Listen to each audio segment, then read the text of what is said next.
va pouvoir démarrer. Donc, bonjour à tous, à toutes, il est 14 heures. Je vais arrêter le partage. Donc, bonjour à toutes et à tous, il est 14 heures. Nous allons donc commencer la visioconférence. Donc, je suis Isabelle Crépel, chargée de projet à la Coréade, et j'anime aujourd'hui ce webinaire. Donc, merci d'avoir répondu présent et nombreux à participer à ce séminaire. Et le thème d'aujourd'hui, c'est la littératie en santé. Donc, nous sommes heureux d'accueillir Sandrine Ancar, qui est chargée de projet et d'ingénierie en éducation et promotion de la santé à l'IRES, Nouvelle-Aquitaine. Et nous la remercions beaucoup d'avoir accepté notre invitation.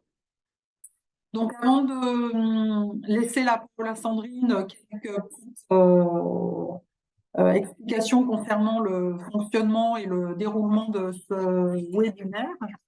Donc, il va se dérouler en deux parties. Donc, une première partie avec la présentation de Sandrine. Et nous allons faire ensuite une courte pause de 10 minutes. Et au cours de la seconde partie, Sandrine répondra aux questions que vous aurez posées ou que vous avez déjà posées quand vous vous êtes inscrit. Donc, pour le bon fonctionnement du webinaire, vos micros et caméras sont coupés. Donc, vous n'allez pas pouvoir intervenir oralement, mais vous pouvez vous exprimer tout au long de l'intervention via le chat. Et vous avez une icône bulle en bas de votre écran. Donc, le chat, comme je vous le disais, va vous permettre de poser vos questions au fur et à mesure de l'intervention.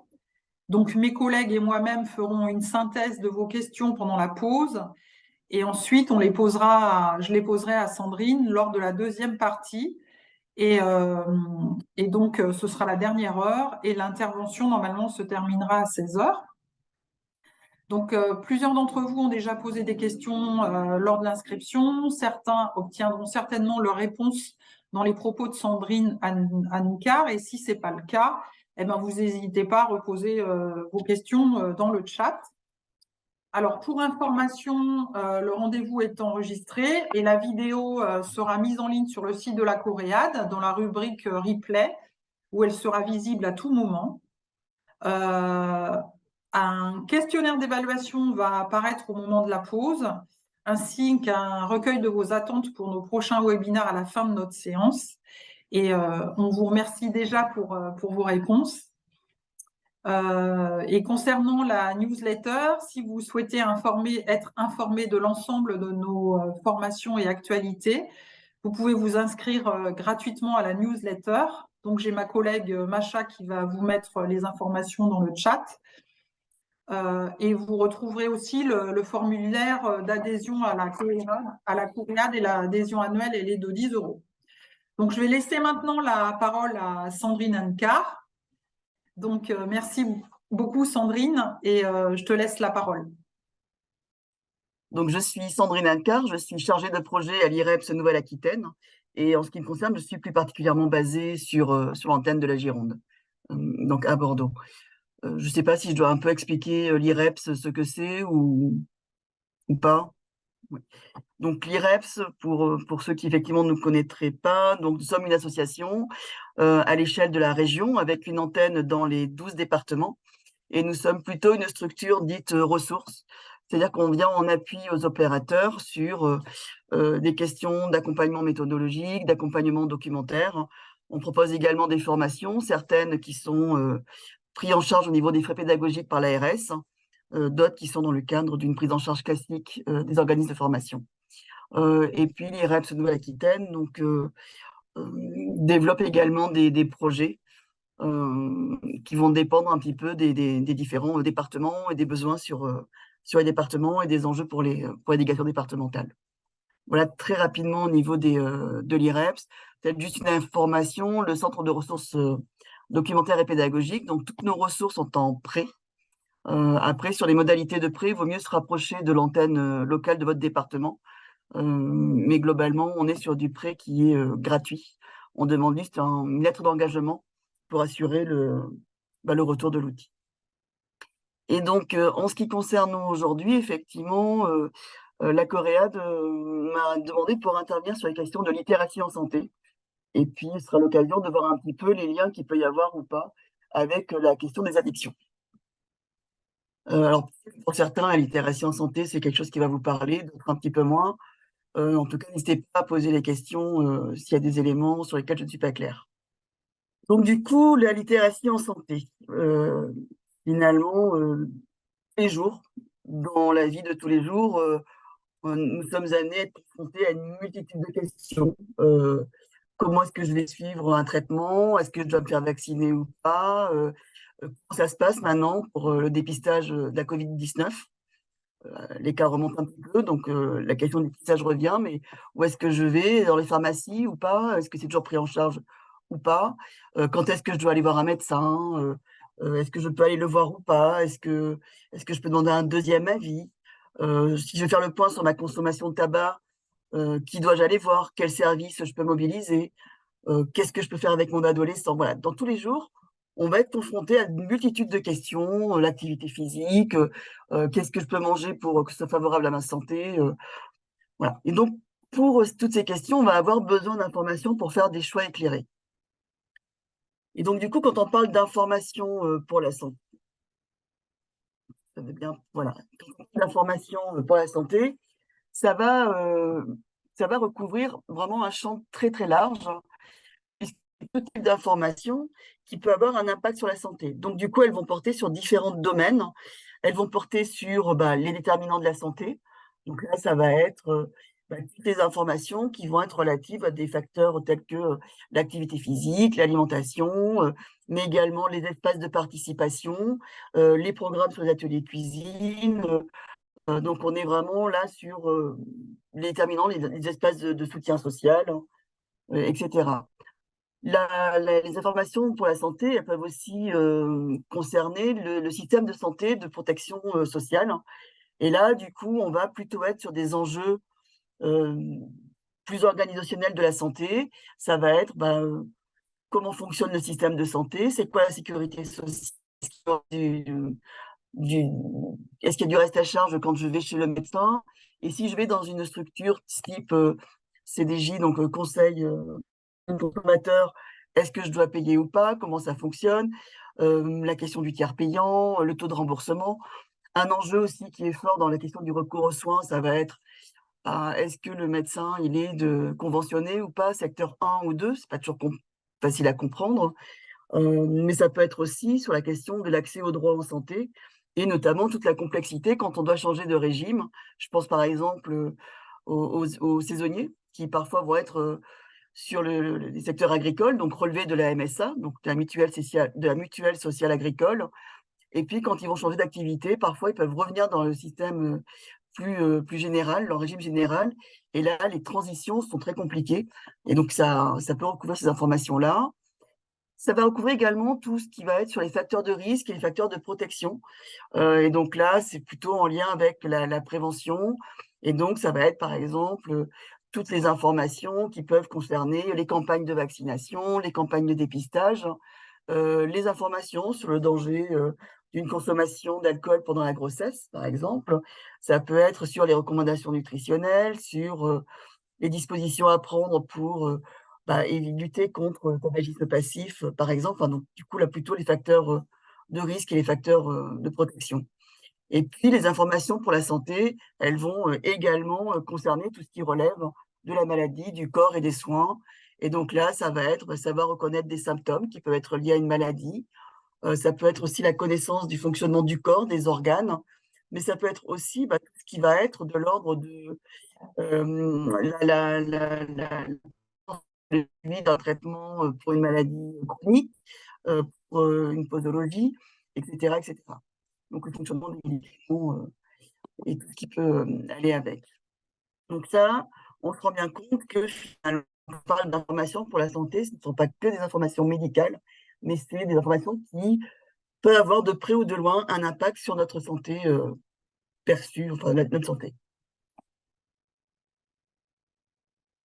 Voilà. Ce qui est important aussi à comprendre, c'est que finalement, ces informations, elles passent par différents canaux. Et là, du coup, on a une multitude d'espaces où on peut accéder à une information. Donc, il va y avoir effectivement tout ce qui est sur les interactions humaines, qu'elles soient en individuel ou en collectif. Alors, en individuel, ça peut être je discute avec ma voisine ou mon voisin, je parle avec un professionnel de santé, un travailleur social, un chargé de prévention. Ça peut être voilà, individuel. Le collectif, ça peut être dans le cadre d'un atelier, mais ça peut être aussi dans le cadre d'une réunion de famille, hein. Ça peut être, voilà. Du coup, c'est pas forcément que dans des espaces identifiés santé. Ça peut être en discutant avec les collègues. Avec les collègues, on discute beaucoup de questions de santé, comment on peut aller mieux, comment ça se passe chez toi, etc. La santé, elle va aussi passer par des différents types de supports d'information, tels que des affiches, des brochures, des livres, les magazines. Donc là, ça va vraiment être très variable, hein. Des supports également d'audiovisuel, hein. Alors on pense tout de suite aux spots télé, mais il y a également la radio, les podcasts. Et là, on va avoir du coup toute la place également de la publicité, qu'elle soit écrite ou visuelle ou audio, puisque la publicité, même si elle est réalisée par un industriel, c'est également un canal de diffusion d'informations qui peut impacter notre santé. Je ne citerai pas de marque, quoi.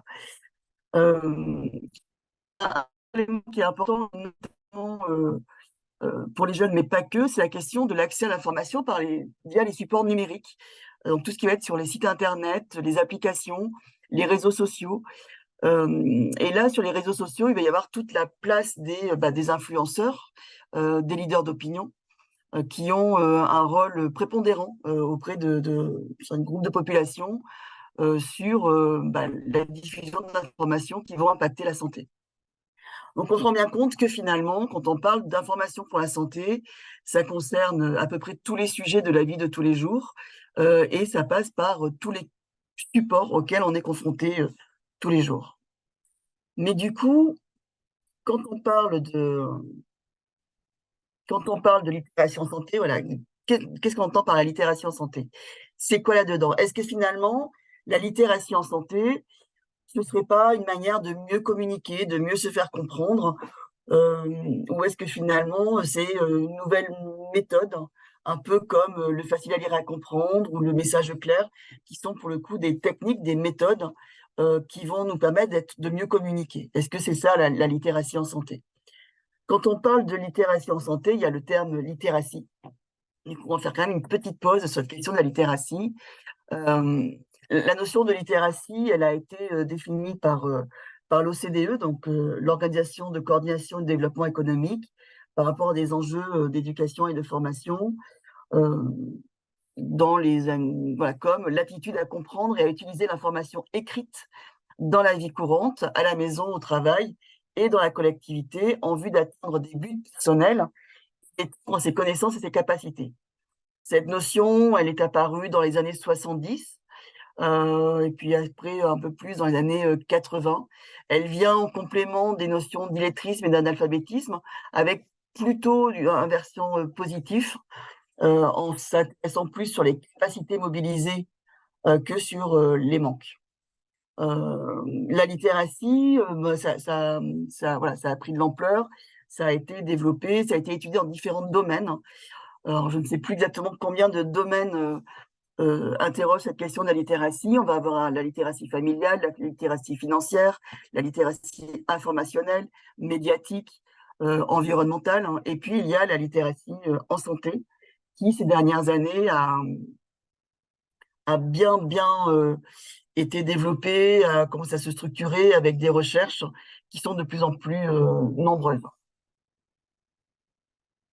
Il y a, il y a une bonne vingtaine de définitions sur la littératie en santé.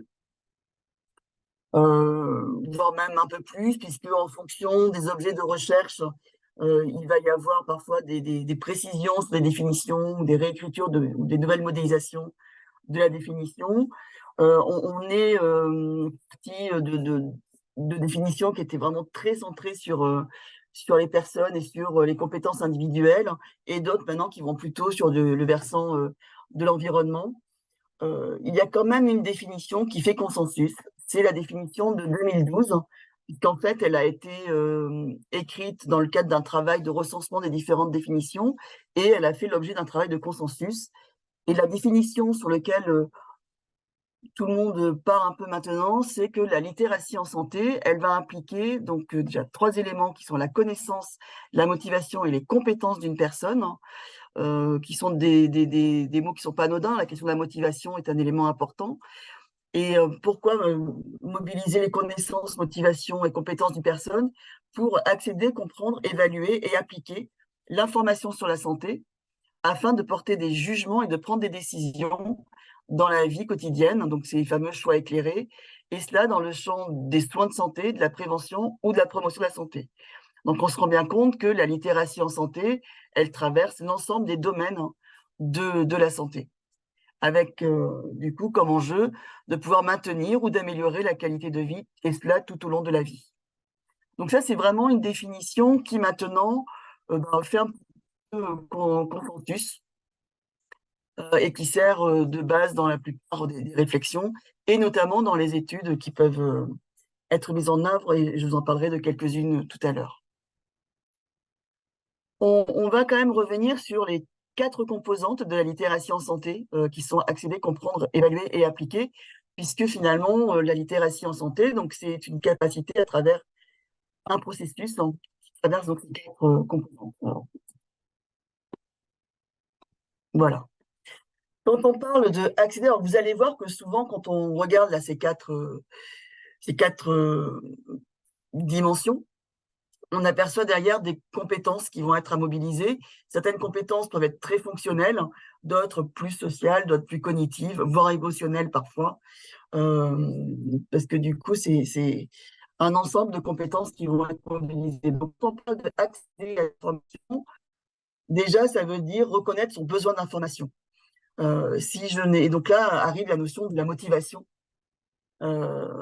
Parce que du coup, si je ne reconnais pas mon besoin d'information, je ne vais pas entamer une démarche de travail autour de l'information, et voire même, je ne vais pas du tout me poser la question de est-ce que j'ai envie de changer quoi que ce soit, quoi.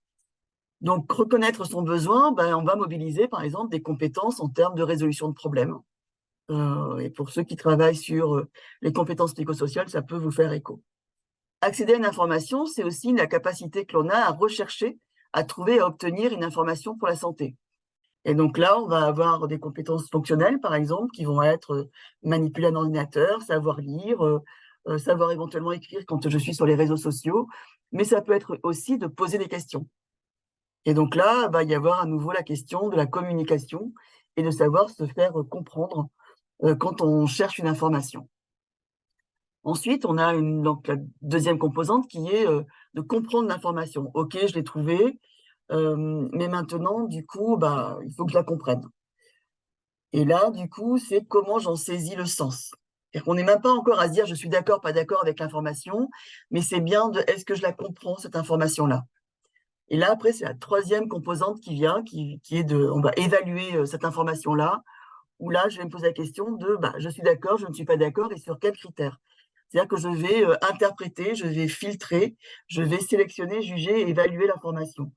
Quand on parle de filtrer et sélectionner, c'est l'information, je l'ai comprise, mais elle ne me convient pas, elle ne correspond pas à mon mode de vie, elle ne correspond pas exactement à mes enjeux, elle ne correspond pas à mes valeurs, à différents éléments. Et donc, du coup, on va sélectionner l'information, on ne gardera pas tout ce que l'on a compris.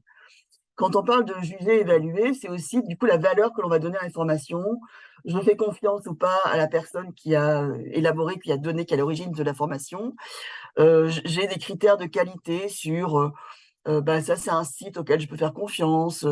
C'est quelqu'un où du coup je sais d'où il parle quand il intervient. Tel article est daté.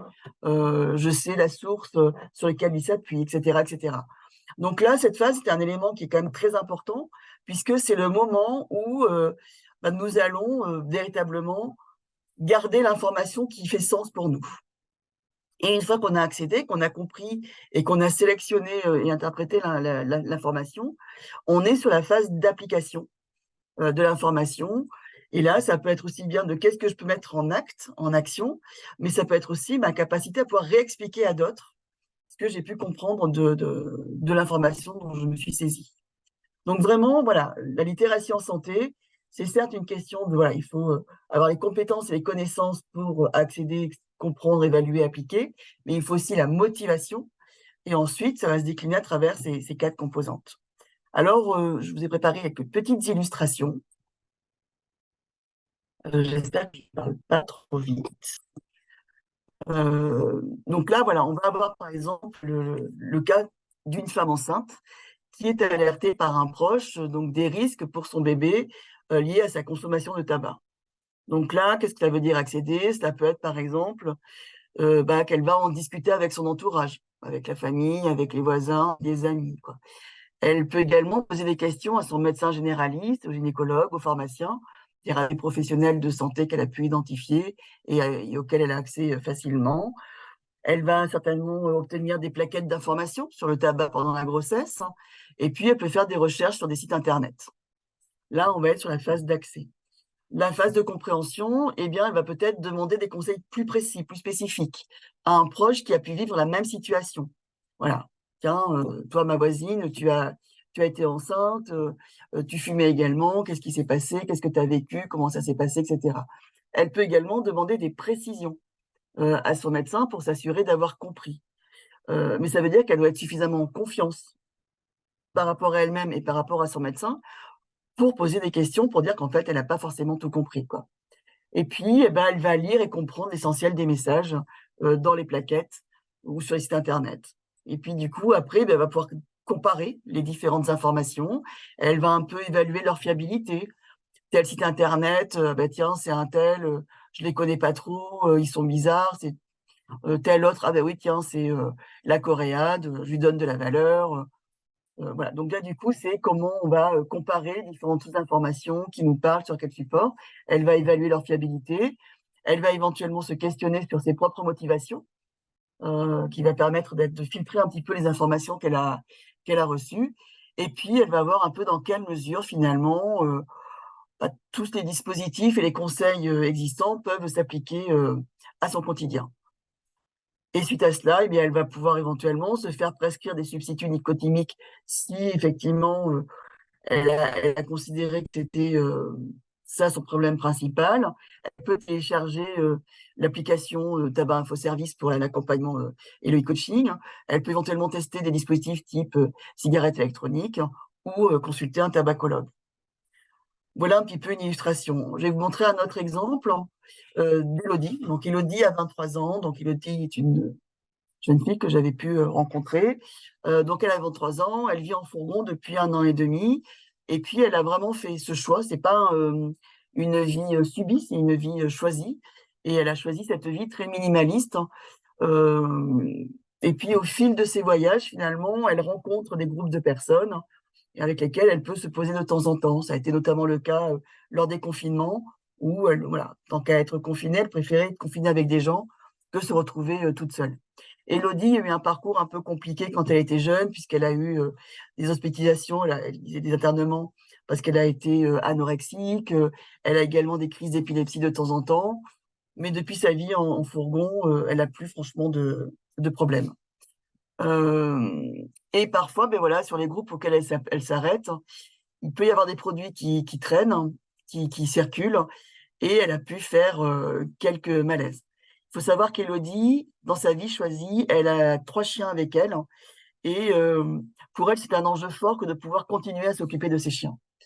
Donc par rapport à ces malaises et à cette prise de risque qu'elle avait pris avec la consommation de produits, bien du coup, si on reprend les 4 dimensions de la littératie en santé, accéder pour Élodie, ça va être plutôt d'aller dans un groupe Facebook de filles sur la route et de leur poser des questions sur leurs expériences et les demandes de conseils. Elle peut également rechercher sur des médiathèques ou sur internet, puisqu'en fourgon, compliqué d'avoir une grosse bibliothèque, hein, mais des informations sur les produits qu'elle a pu prendre, sur les aides possibles, etc. Pour comprendre, du coup, Élodie, elle a pu trouver des personnes qui ont traversé un petit peu les mêmes expériences, et elle va leur poser des questions plus spécifiques pour comprendre un petit peu en quoi elles ont choisi de continuer ou d'arrêter la consommation de produits, comment elles s'y sont pris, quelles ont été leurs motivations, elle cherche à comprendre un petit peu, finalement, qu'est-ce qui s'est passé pour ces personnes-là. Également, elle en parle avec son père, qui la soutient beaucoup dans son mode de vie nomade, par exemple, quoi. Euh, pour évaluer, eh bien, Élodie, pour le coup, n'a pas une envie particulière à, à passer par une structure de soins ou une structure d'aide. Elle n'est pas dans cette démarche-là, hein. Donc, du coup, elle ne cherche pas à identifier des structures ressources. Elle est vraiment plutôt, pour le moment, sur le soutien social. Pour l'évaluer, et ben, du coup, au regard un peu des retours d'expérience et des témoignages qu'elle a eus, il y en a certains sur lesquels elle se reconnaît, qui font écho. Il y a également des personnes avec qui elle a discuté qui lui inspirent confiance, soit par leur expérience, par leur personnalité, par leur empathie. Et du coup, ça apporte de la valeur à leurs conseils. Et puis, elle a également identifié que, au regard de sa motivation, de son mode de vie, des enjeux de sa vie, voilà, elle a identifié que ses prises de risque, ses prises ses prises de risque variaient beaucoup en fonction des groupes avec lesquels elle se trouvait. Et donc, dans son application, finalement, de toutes ces informations qu'elle a trouvées, qu'elle a réfléchies, qu'elle a analysées, et pour faire ses fameux choix éclairés, eh bien, Élodie décide qu'elle va éviter certains groupes ou certains endroits pour se poser, parce que du coup, il y a des endroits où les produits vont être très présents et que du coup, elle risque de plus facilement en consommer. Et elle choisit, qu'elle ne souhaite pas être tout le temps toute seule, donc elle ne cherche pas à s'isoler par ailleurs, mais quand elle a besoin de se retrouver un peu en communauté, c'est de passer par les réseaux sociaux et les groupes sur lesquels elle est, qui lui permettront finalement de pouvoir voir qui peut se retrouver à quel endroit, etc. Donc voilà un petit peu des illustrations sur qu'est-ce que ça veut dire accéder, comprendre, évaluer ou appliquer. On a un focus parce que on voit bien que cette question de la littératie en santé par rapport à la question des addictions, elle interroge notamment la santé mentale. Et parmi les champs, les domaines travaillés sur la littératie en santé, il y a également la littératie en santé mentale. Alors c'est un champ qui commence à se développer, qui est quand même beaucoup plus récent que la littératie en santé, qui s'appuie sur la littératie en santé. Et dans les définitions que l'on peut en avoir, la littératie en santé mentale, et vous allez voir que ça fait écho avec certains enjeux que l'on a quand on intervient dans le champ des addictions ou de la prévention des addictions, c'est la capacité de reconnaître et de comprendre les caractéristiques des troubles mentaux, les symptômes, les risques, les causes, à quel moment et comment obtenir de l'aide et comment accéder à des services de soins. Donc là, ça renvoie vraiment sur repérer, identifier les structures ressources, éventuellement connaître et comprendre les risques liés à des consommations. Ça peut être aussi les signes, par exemple, de la dépendance ou de dire là, on commence à être sur du un peu trop, par exemple. Donc ça, c'était plutôt en 2000. Et puis, en 2016, il y a des éléments qui viennent compléter. Et la littératie en santé mentale englobe la compréhension de comment obtenir et maintenir un bon état de santé, un bon état psychique, avec tous les enjeux de la psychologie positive, ainsi que la réduction de la stigmatisation qui va être liée aux troubles mentaux. Et dans ce cas-là, la littératie en santé mentale, elle va être définie comme un déterminant modifiable de la santé mentale, un médiateur, c'est-à-dire une stratégie intermédiaire pour agir sur les enjeux de santé mentale. Alors, je vous ai mis quand même des éléments complémentaires sur la question de la santé mentale. En 2000, on était plutôt sur une vision un peu médicale, sanitaire de la santé mentale, de la littératie en santé mentale, c'était Jorm. Et du coup, il avait identifié donc 6 dimensions de la santé mentale, de la littératie en santé mentale, pardon. La capacité à reconnaître des maladies mentales, savoir comment chercher des informations sur la santé mentale, connaître les facteurs de risque et les causes. Donc là, on voit que ça peut croiser des enjeux que l'on peut avoir en prévention ou en réduction des risques. Une quatrième dimension qui était de savoir quelles sont les stratégies d'autothérapie. Donc en gros, c'est comment est-ce que je peux réguler des choses sans forcément recourir à du soin. Savoir quelle est l'aide professionnelle disponible. Et également savoir reconnaître un problème pour pouvoir demander de l'aide de manière adéquate. Donc on voit bien que cette question des structures ressources, des personnes ressources, c'est un enjeu relativement important. Et puis en 2014-2016, Là, il y a vraiment une évolution vers l'approche positive de la santé mentale, où là, on va définir la littératie, enfin, 4 composantes de la littératie en santé mentale, qui vont être de comprendre comment obtenir et maintenir la santé mentale positive, comprendre les troubles psychiques et les traitements, diminuer la stigmatisation concernant les troubles psychiques, savoir quand et où trouver de l'aide et développer des compétences conçues pour améliorer ses soins de santé mentale et ses capacités d'auto-assistance. Alors, là, je vous parle de la littératie en santé mentale.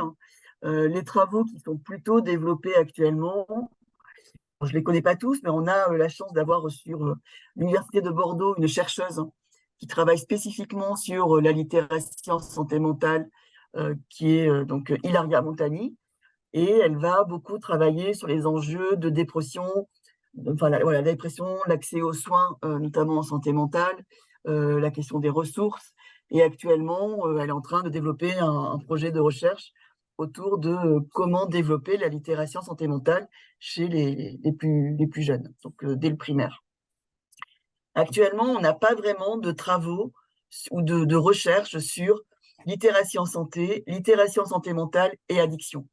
Par contre, on voit bien qu'à travers les enjeux de la littératie en santé ou de la littératie en santé mentale, ça va croiser, ça va soutenir un travail que l'on peut faire autour de la question des addictions.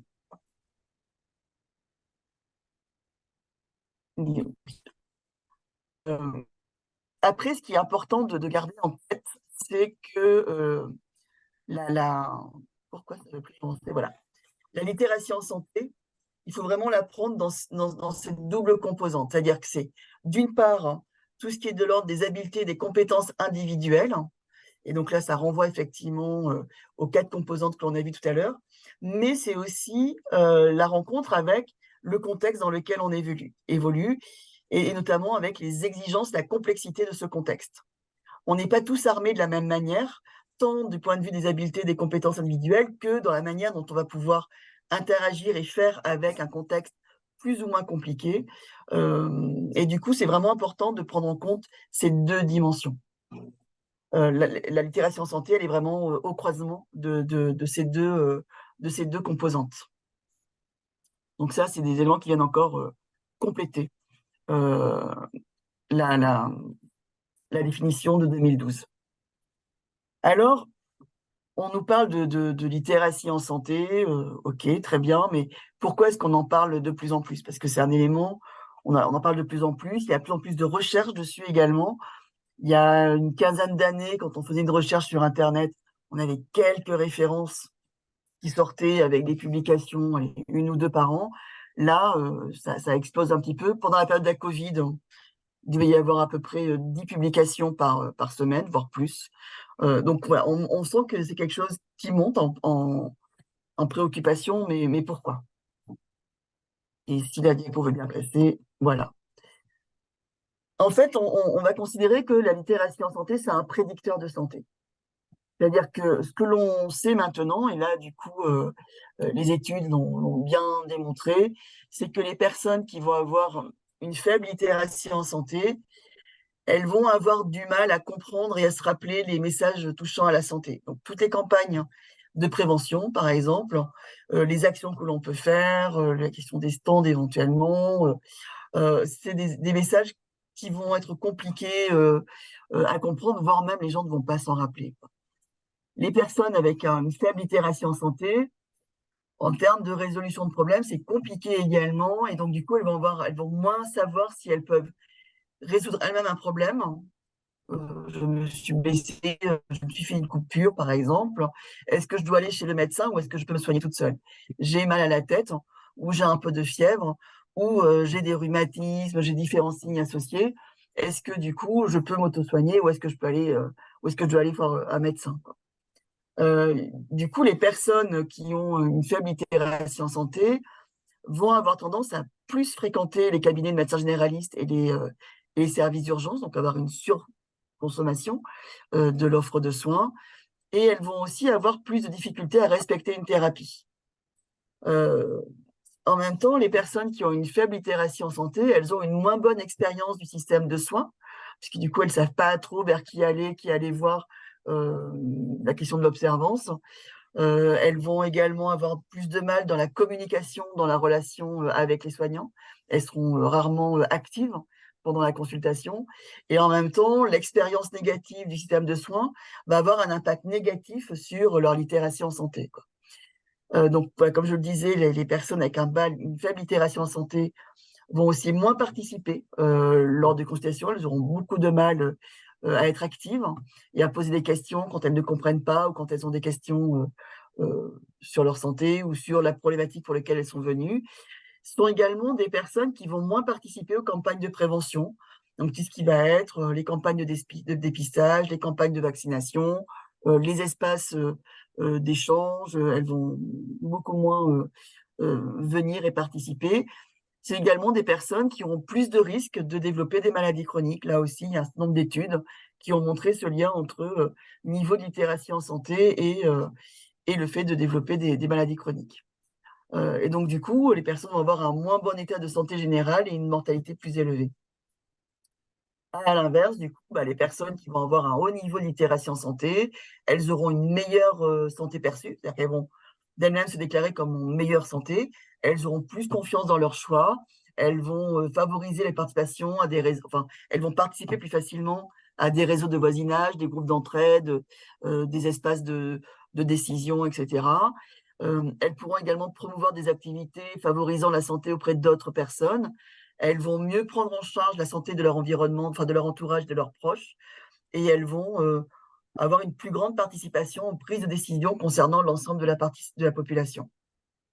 Donc on voit bien que il y a des enjeux forts en termes de santé publique, là, pour le coup, la littératie en santé, c'est que la littératie des personnes qui vont être influencées par des facteurs conjoncturels, par des environnements dans lesquels on se situe, des déterminants personnels, des déterminants sociaux, va avoir un impact sur la manière d'utiliser les services de santé et donc du coup, ça va impacter les coûts de santé, que notre niveau de littératie en santé va avoir un impact sur nos comportements de santé et donc sur, en termes de santé publique, les résultats de santé, c'est-à-dire plus de tabagisme, moins de tabagisme, une alimentation plus équilibrée, etc. Sur la question de la participation, et donc ça questionne notamment un enjeu fort de la promotion de la santé, qui est la question de l'empowerment et du pouvoir d'agir. Mais ça a également un impact et un enjeu fort par rapport à des enjeux d'équité, puisque du coup, on n'est pas tous équipés de la même manière, on n'a pas tous les mêmes ressources, on n'est pas tous dans les mêmes environnements, on n'a pas tous les mêmes expériences, et que du coup, il y a un enjeu en termes d'équité et de contribution à la réduction des inégalités sociales et territoriales de santé, et donc un enjeu de développement durable, qui est là aussi un des enjeux de la santé, qui est de s'inscrire dans les objectifs du développement durable, quoi. Donc là, voilà, là, on se rend compte que ça devient un enjeu. Il y a des pays qui l'ont inscrit dans leur loi de santé publique. En France, pas encore. Dans la charte d'Ottawa, enfin, dans les différents documents qui font suite à la charte d'Ottawa, la littératie en santé apparaît dans certains textes, notamment dans les derniers. Voilà, l'OMS s'en saisit également depuis maintenant les années 2000, milieu des années 2000. Donc on est vraiment sur des enjeux forts en termes de santé publique et également en termes de inégalité sociale territoriale de santé et empowerment des personnes. Alors on a quand même identifié quelques publics vulnérables, et parmi les publics vulnérables, donc il y a les seniors, puisqu'à partir d'un certain âge, je ne dirais pas lequel, on commence à avoir au niveau cognitif un peu plus de difficultés. Le fait d'être membre d'une minorité fait qu'on est un public vulnérable, notamment à cause de la question de la stigmatisation ou parfois de la difficulté d'accéder à certaines offres ou à certains services. Même si effectivement ce n'est pas le seul élément, mais les personnes qui ont un niveau d'éducation bas vont être des personnes vulnérables. Les patients avec une maladie chronique, c'est pour ça qu'il y a eu beaucoup, beaucoup de travaux qui ont été faits sur l'itération en santé et l'éducation thérapeutique des patients.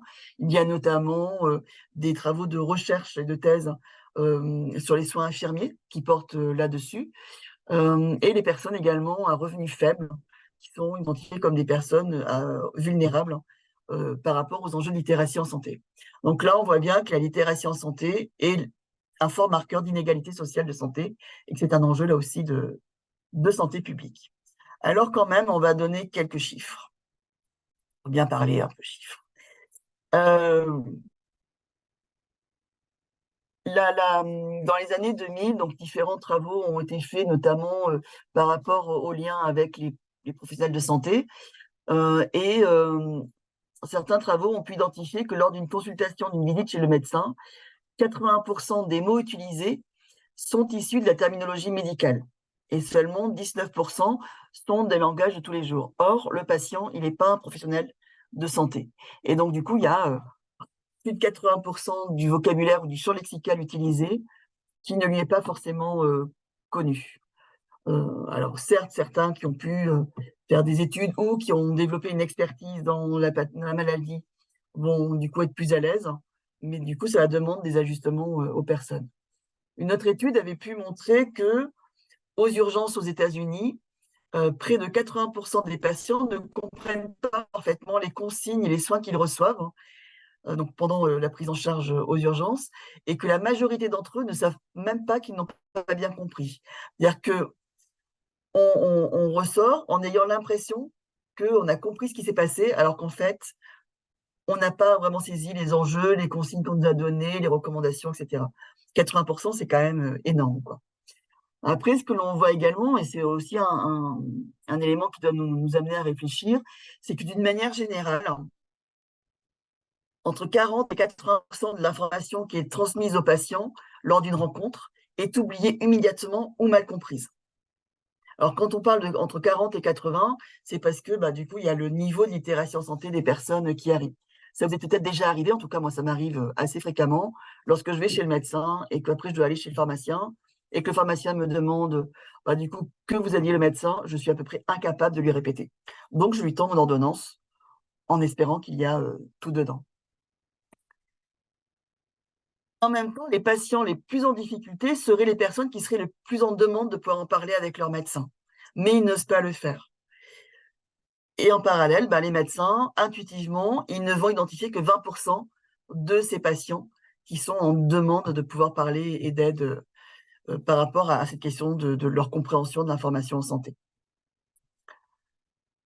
Après, quelques chiffres sur d'une faible littératie en santé. Donc là aussi, l'OMS avait donné des éléments en 2013. Vous verrez qu'il y a une enquête actuellement qui va dans le même sens. C'est que plus de 80, enfin pour les personnes qui ont les scores les plus élevés de littératie en santé, donc ceux qui ont parmi les meilleures littératies en santé, près de 80% sont satisfaits de leur état de santé. A contrario, les personnes qui vont avoir les scores les plus bas, il n'y en a que 30% qui considèrent que leur santé est bonne ou très bonne. Donc on est vraiment là sur la question de la santé perçue, qui va être corrélée ou en lien avec notre niveau de littératie en santé, notre littératie en santé. Parmi les personnes qui consultent le plus, tout à l'heure je vous ai dit que notre niveau de littératie en santé allait avoir un impact sur la manière dont on va utiliser et user du système de soins. Donc, parmi les personnes qui consultent plusieurs fois par mois leur médecin généraliste, il y en a seulement 30% qui ont un niveau suffisant de littératie en santé, alors que parmi celles qui consultent qu'une fois par mois, voire moins, par an, pardon, voire moins, on est à 63% de personnes qui vont avoir un bon niveau de littératie en santé.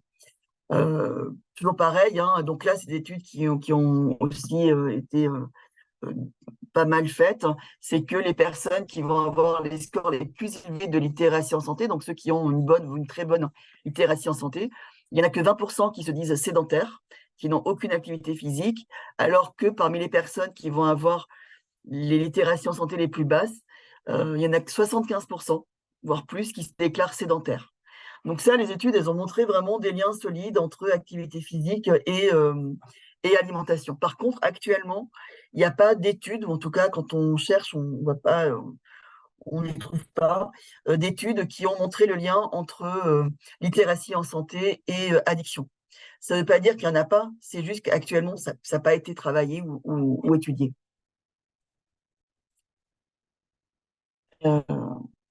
Ah, pardon, je reviendrai les questions plus tard. Mais effectivement, alors, ils identifient la place des professionnels comme personnes ressources à travers la fonction complémente. Oui, ça fait partie effectivement de la complexité du contexte. C'est pour ça que c'est un enjeu fort en termes d'action également. Alors, je crois que je suis bloquée. Voilà. Donc, actuellement, enfin, jusqu'à présent, donc, il y a eu plein d'études, beaucoup par rapport à des maladies chroniques, par rapport à des pathologies spécifiques. Mais en France, on n'avait pas encore eu euh, d'état des lieux en population générale sur les questions de l'itération santé générale euh, par rapport à voilà, où est-ce qu'on en est actuellement en France. Il y a une étude qui a été faite, hein, donc c'est la deuxième qui existe, qui est au niveau européen. La France n'a pas participé à la première. La première, il y avait 8 pays qui ont participé. Sur la dernière qui s'est faite, donc en 2019, elle est tombée en plein pendant la période du Covid, donc ça a un impact effectivement sur la question de la passation. Là, il y a 17 pays, donc il n'y a pas l'Europe, en fait, c'est tous les pays de la zone européenne de l'Ouest.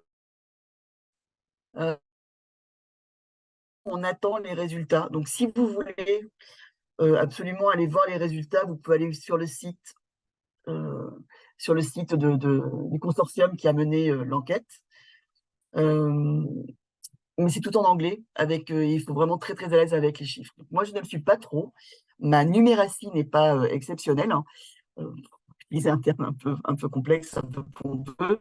Donc, je suis pas très à l'aise avec les chiffres, hein. Donc, pour le moment, je vais vous donner les chiffres que l'on a. On attend l'extraction du rapport pour la France bientôt. Normalement, ça doit arriver là pour l'automne. De toute façon, dès que ça sort, j'imagine que la Coréade pourra vous la faire passer, quoi. Voilà, donc 44% des répondants donc, sont classés avec un niveau insuffisant. Et là, on est à peu près dans la moyenne des autres pays de l'enquête, hein.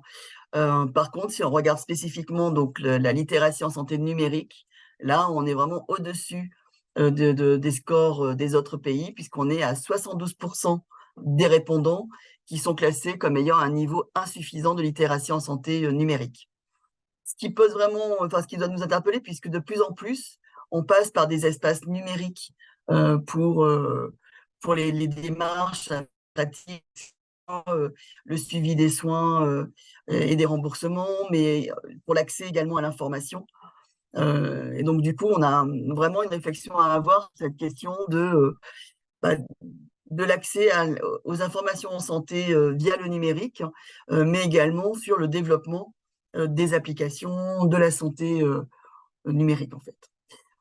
Et par contre, après, ce que cela confirme, c'est qu'effectivement, un meilleur niveau d'itération en santé va être associé à des comportements plutôt favorables. Donc là encore, activité physique régulière et consommation de fruits et légumes.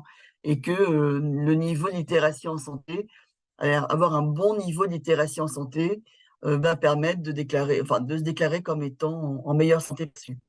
Donc là, ça veut dire qu'on a 44% des personnes qui ont répondu qui ne se considèrent pas comme forcément en bonne santé perçue.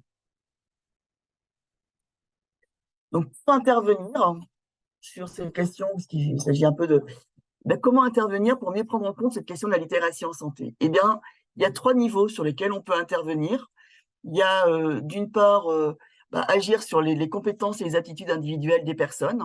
Et donc là, c'est comment on va développer des programmes peut-être éducatifs ou comment on va spécifiques sur l'itération en santé ou en santé, puisque participer à des ateliers santé sur une thématique permet de développer ses connaissances et ses compétences sur le sujet. Donc, ça va avoir un impact positif sur notre niveau de littératie en santé.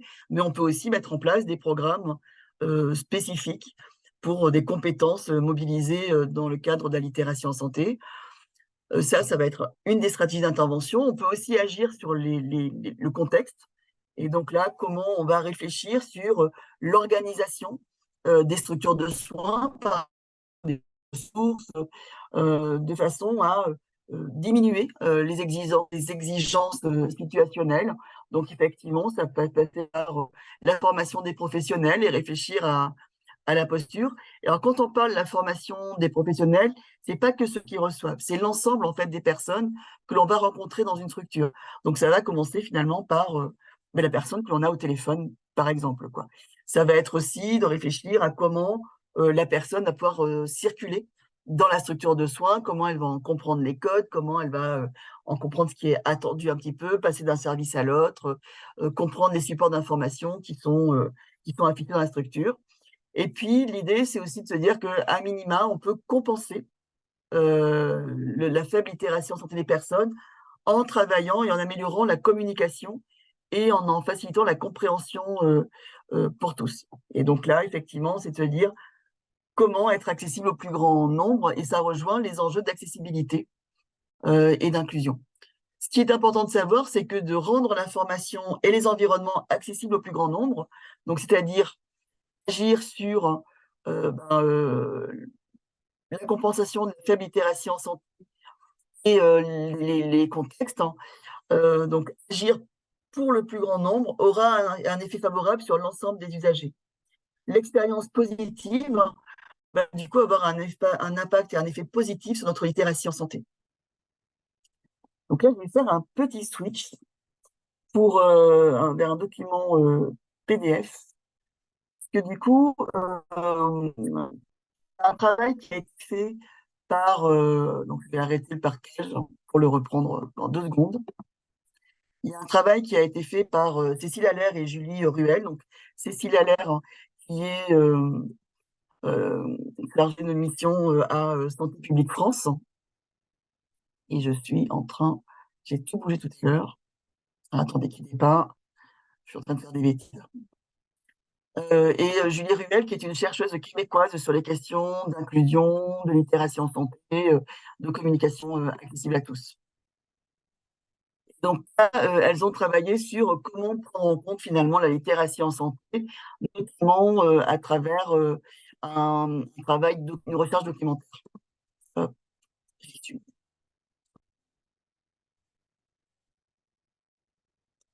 Donc là, on a quelques éléments. Alors, vous verrez qu'il y a en même temps quelques biais.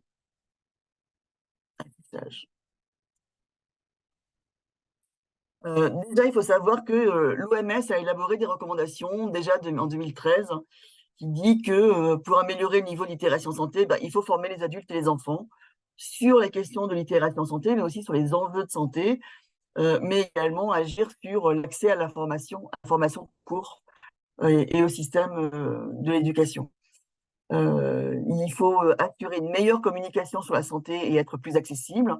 La question de la création des environnements favorables, et notamment sur la question des environnements pro-littératie, de littératie en santé organisationnelle, et élaborer également des politiques pour aborder la littératie en santé à tous les échelons. Sur le travail qui a été fait par Cécile Allaire et Julie Ruel, hein, elles ont fait un peu un travail d'analyse de la littérature. Donc là, en fait, j'ai repris un diaporama de Cécile Allaire, puisque du coup, elle avait fait une présentation. Donc déjà, ce qu'il faut savoir, c'est que il y a une certaine rareté des interventions en prévention, promotion de la santé qui prennent en compte la littératie en santé. Il y a des recherches qui font sur littératie en santé et éducation thérapeutique du patient, mais des interventions en prévention, en promotion de la santé qui prennent en compte la littératie en santé, en tout cas, il n'y en a pas tant que ça qui apparaissent. Peut-être qu'il y en a, mais en tout cas, c'est pas visible, quoi. Du coup, elles ont pu faire des éléments de synthèse, de réflexion à partir de 20 articles qui sont pas comparables.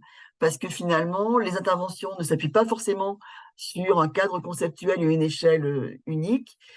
Parfois, la littération santé est mesurée, parfois pas. Elle va viser différentes composantes, la motivation, la compétence, les comportements, les compétences fonctionnelles, l'approche pluridimensionnelle. Voilà, des enjeux différents. La littératie en santé, elle peut être l'objectif principal, un objectif secondaire. Là aussi, les articles ne sont pas forcément toujours très comparables. Et puis, on est sur des publics variés. Parfois, c'est des personnes maladies chroniques différents et des âges différents. Ça peut être les accompagnants, ça peut être les professionnels. Donc, c'est compliqué actuellement de pouvoir vraiment faire un tour de la littérature sur comment bien prendre en compte. Après, il existe quand même, notamment les Belges, ont fait pas mal de documents où ils ont collecté différentes actions qu'ils ont analysées. Mais là, l'idée, c'est d'en sortir un petit peu des principes généraux. Donc, les interventions en littération santé, elles peuvent se faire auprès des individus, auprès des entourages, hein, les familles, les réseaux, les soutiens sociaux, etc., auprès des organisations ou auprès des professionnels. Donc, on a comme ça 4 types de populations qui peuvent bénéficier d'interventions sur la littératie en santé. En majorité, dans les études, dans les actions qui ont été étudiées, on était surtout avec des personnes avec des maladies chroniques, voilà, donc dans le cadre de l'éducation thérapeutique du patient, qui combinaient différentes modalités. Donc ça pouvait être des rencontres individuelles ou en petits groupes, des rencontres en face à face, parfois accompagnées d'un accompagnement par téléphone. Ça pouvait être des interactions avec des professionnels de santé, avec d'autres professionnels ou avec les pairs. Donc on voit que les interventions, voilà, elles peuvent être combinées. Au niveau des techniques, beaucoup de choses autour de l'entretien motivationnel, sur des collaborations, renforcer les compétences des patients. L'idée, c'est la précision partagée, l'autogestion et donc la question du pouvoir d'agir. L'utilisation, ce qui était commun aussi aux actions, c'était l'utilisation d'outils imprimés ou vidéo, des multimédias, des applications, des outils numériques, mais en tout cas des outils qui n'exigeaient pas des compétences élevées en littératie, donc sur des compétences plus fonctionnelles, hein, et ont été sur des actions qui étaient entre 3 mois et 4 ans dans les actions regardées. Toujours pareil, sur les interventions auprès des individus, un dénominateur commun, c'était l'utilisation de moyens appropriés, que ce soit en termes de ressources humaines, en termes de documents partagés, en termes de technologie, et qu'il y a des résultats significatifs sur les connaissances, l'attitude ou les comportements.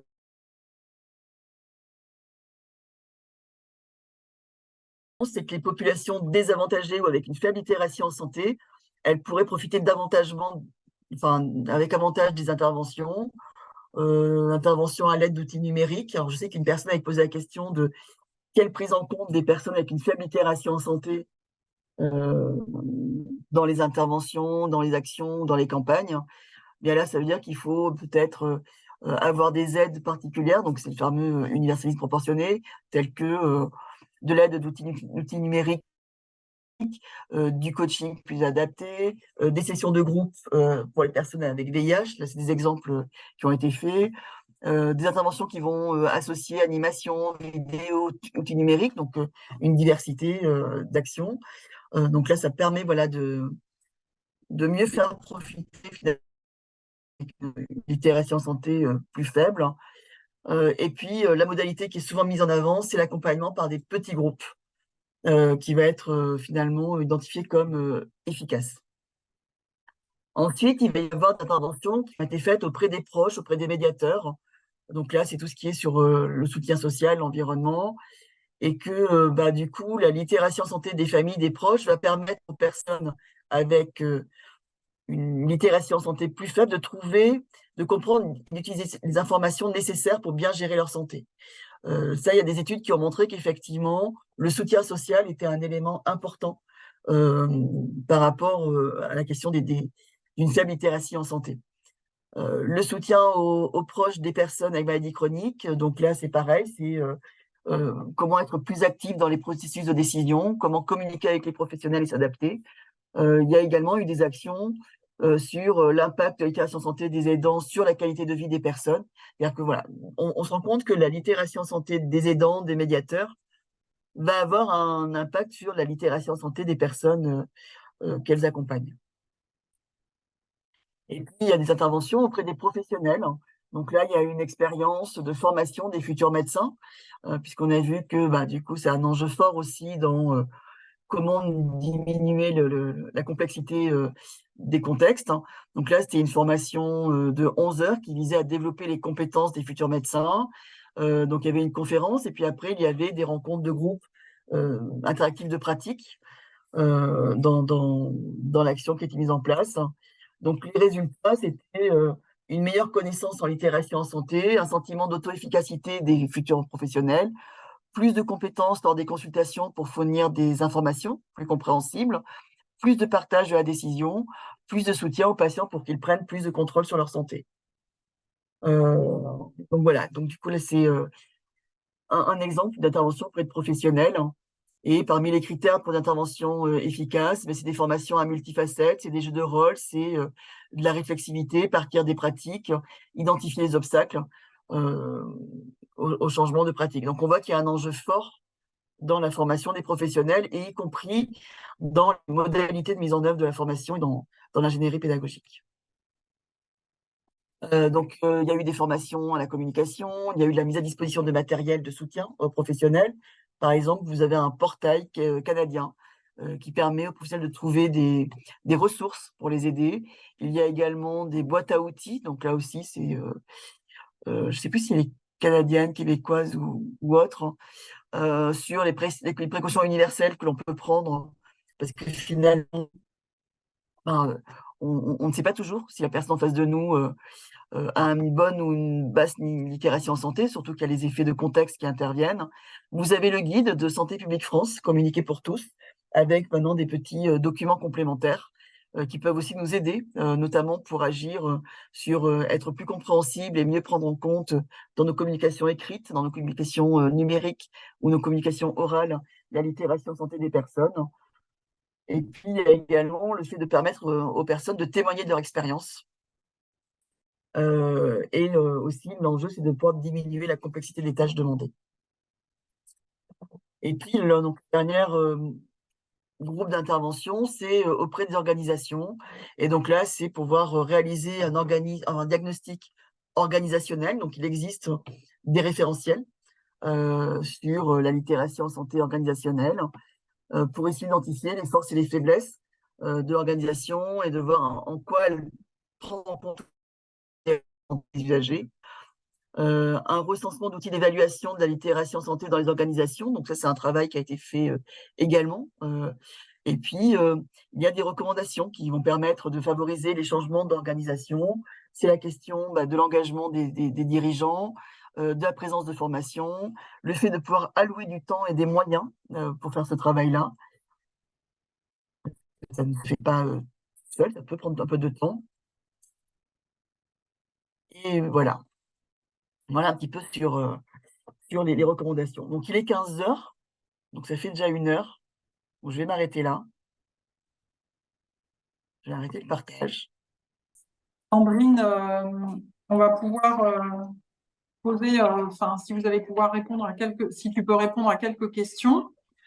Donc, Je vais du essayer. coup, il y a une question, la première, c'est comment les messages de prévention et les modalités de promotion de la santé ayant fait preuve de leur efficacité, qui sont prometteurs, sont-ils adaptés aux personnes à faible niveau de littératie en santé ou avec des cultures différentes? Alors, là, c'est un peu compliqué de répondre parce que si dans les programmes de prévention, de promotion de la santé, l'enjeu de la littératie en santé n'est pas identifié avec des stratégies spécifiques pour les prendre en compte, on ne peut pas savoir du coup s'il y a eu des impacts positifs ou pas. Par contre, les travaux ont montré un petit peu quels sont les éléments qui permettent d'assurer une certaine efficacité ou qualité dans les actions pour agir sur la littératie en santé. Et on se rend compte que quand on les prend en compte dans nos actions d'éducation et de promotion de la santé, elles vont pouvoir nous aider. Alors, je vais prendre mon anti-sèche. Donc, c'était Coraline Stormack, une chercheuse suisse, qui disait que des interventions de littératie en santé efficaces sont des interventions qui vont être des interventions culturellement adaptées, donc ils vont vraiment prendre en compte la dimension culturelle du public avec lesquels on travaille, et notamment du coup les différentes cultures éventuelles, hein. Que des interventions qui vont pouvoir travailler sur une personnalisation au niveau individuel. Donc c'est le fait de compléter action collective, action individuelle, et quand on est sur l'individuel, de vraiment personnaliser au plus possible. Donc c'est en quoi et comment finalement l'action probante permet cette personnalisation ou pas. Donc ça dépend après beaucoup des procédures et des modalités de mise en œuvre des actions probantes. Les interventions efficaces en littératie en santé sont des interventions qui vont viser le développement de compétences spécifiques qui peuvent être la résolution de problèmes, qui peuvent être la question des émotions, la question du stress, mais qui peuvent être aussi des compétences plus fonctionnelles. Donc là, ça va dépendre un petit peu des besoins qui ont été identifiés. Mais également, et c'est un peu comme quand on parle finalement d'actions qui visent la réduction des inégalités sociales et territoriales de santé, souvent on dit qu'il faut qu'il y ait des objectifs qui soient fixés. Là, c'est pareil, hein, dans les composantes opérationnelles d'une intervention en littératie et en santé efficace, c'est le fait de se fixer des objectifs à atteindre en littératie en santé. Et puis enfin, dans les éléments identifiés par Coraline Stormack sur l'efficacité des actions en littératie en santé, le fait d'être dans des discussions actives avec un professionnel ou avec un père, mais vraiment d'être dans des approches qui vont viser le plus possible les approches pédagogiques actives, hein, et donc du coup de mettre la personne en situation. Je sais pas si du coup ça répond un petit peu à la question, mais actuellement on n'a pas vraiment d'éléments, puisque les éléments que je vous ai montrés tout à l'heure montraient qu'il n'y avait pas beaucoup d'actions qui ciblaient spécifiquement la littération en santé, en tout cas dans les publications scientifiques, quoi. Donc c'est compliqué pour le moment de pouvoir répondre à ces questions-là parce qu'on n'en sait rien. Après, c'est vraiment est-ce que l'on se fixe, est-ce qu'on a une intention consciente d'action sur la prise en compte de la littération santé des personnes. Mais ça va être, si par exemple j'ai des ateliers qui vont viser à travailler sur l'information, je sais pas, par exemple, alors c'est pas une action probante, hein, c'est une animation qui est souvent utilisée quand on travaille sur les idées reçues, l'information, etc., qui est le jeu du chapeau, les questions anonymes. Le fait que chacun, tour de rôle, finalement, tire la question et y répondre, finalement, c'est quelle est mon idée reçue, ma représentation de la réponse que je peux amener, puis après, le groupe peut discuter. Si on voulait vraiment développer des compétences plus spécifiques en littératie en santé et travailler sur les 4 composantes, accéder, comprendre, évaluer et dispenser, enfin, et utiliser l'information, eh bien, ce serait peut-être de changer un tout petit peu la modalité et de se dire que les personnes, ou en binôme, ou en trio, tirent une question. Et là, ils ont un peu de temps. C'est-à-dire, ils peuvent tous, par exemple, tirer une question en même temps et tous en même temps réfléchir chacun à leur question avec, du coup, différentes sources d'informations qui leur permettraient d'accéder. La motivation est liée puisque c'est l'animation en elle-même qui crée la motivation à chercher l'information. Leur donner des différentes informations, sources d'informations pour qu'ils aillent un peu chercher dedans, qu'ils puissent du coup voir ce qu'ils en comprennent, pardon, et également du coup qu'ils puissent sélectionner ce qui leur semble pertinent au regard de qui ils sont, le groupe, etc. Et après du coup de pouvoir réexpliquer et donner une information qui n'est plus basée sur ce qu'ils en savent ou leur expérience, mais qui va être basée sur le traitement qu'ils vont avoir fait d'une information. C'est une manière, par exemple, de pouvoir un petit peu décaler ce que l'on fait et d'avoir là une intention plus spécifique sur des compétences en littératie en santé. Voilà, je ne sais pas si ça peut répondre un petit peu. Mais sur la question des données probantes, pour le moment, on en est encore un petit peu au début. Il n'y a pas. Et surtout, la plupart des actions de recherche ou des actions évaluées concernent la question de l'ETP. Donc, moins la question de la prévention, de la promotion de la santé, telle qu'on pourrait l'entendre. Ok. Après, on peut construire des programmes en se basant sur des données probantes issues de la littérature. Mais là, du coup, on n'est plus sur des actions probantes. Une autre question, y a-t-il des travaux démontrant le lien entre le travail de la littérature en santé et la réduction des conduites addictives chez les patients suivis en XAPA? Mais c'est ce que je disais tout à l'heure. Ouais. Pour le moment, il n'y a pas, enfin en tout cas, quand on cherche un petit peu, il n'y a pas de travaux de recherche sur littératie en santé et addiction. Ça ne veut pas dire qu'il n'y a pas de lien. C'est juste qu'il n'y a pas d'équipe de recherche qui travaille là-dessus. Après, ça pourrait être du coup un sujet intéressant à développer. Après, on peut aller voir du côté de la littératie en santé mentale et de ce qui est travaillé. Mais comme je vous le disais, les travaux que moi je connais sur la littératie en santé mentale vont plutôt toucher la question de la dépression, par exemple, puisque ça avait été notamment, il y a notamment cette vidéo qui a été faite par Hilaria Montagny dans le cadre d'un projet de recherche sur la littératie en santé mentale et la dépression. Et c'est une vidéo interactive qui a été co-construite avec des étudiants. Donc, il y a Hmm. des travaux qui ont été faits sur Bordeaux par rapport à la santé mentale des étudiants, puisqu'on est sur une phase un peu fragile de changement et donc du coup de prise de risque plus importante. Mais pour le moment, et c'est pas pour ça qu'il n'y en a pas. Hmm.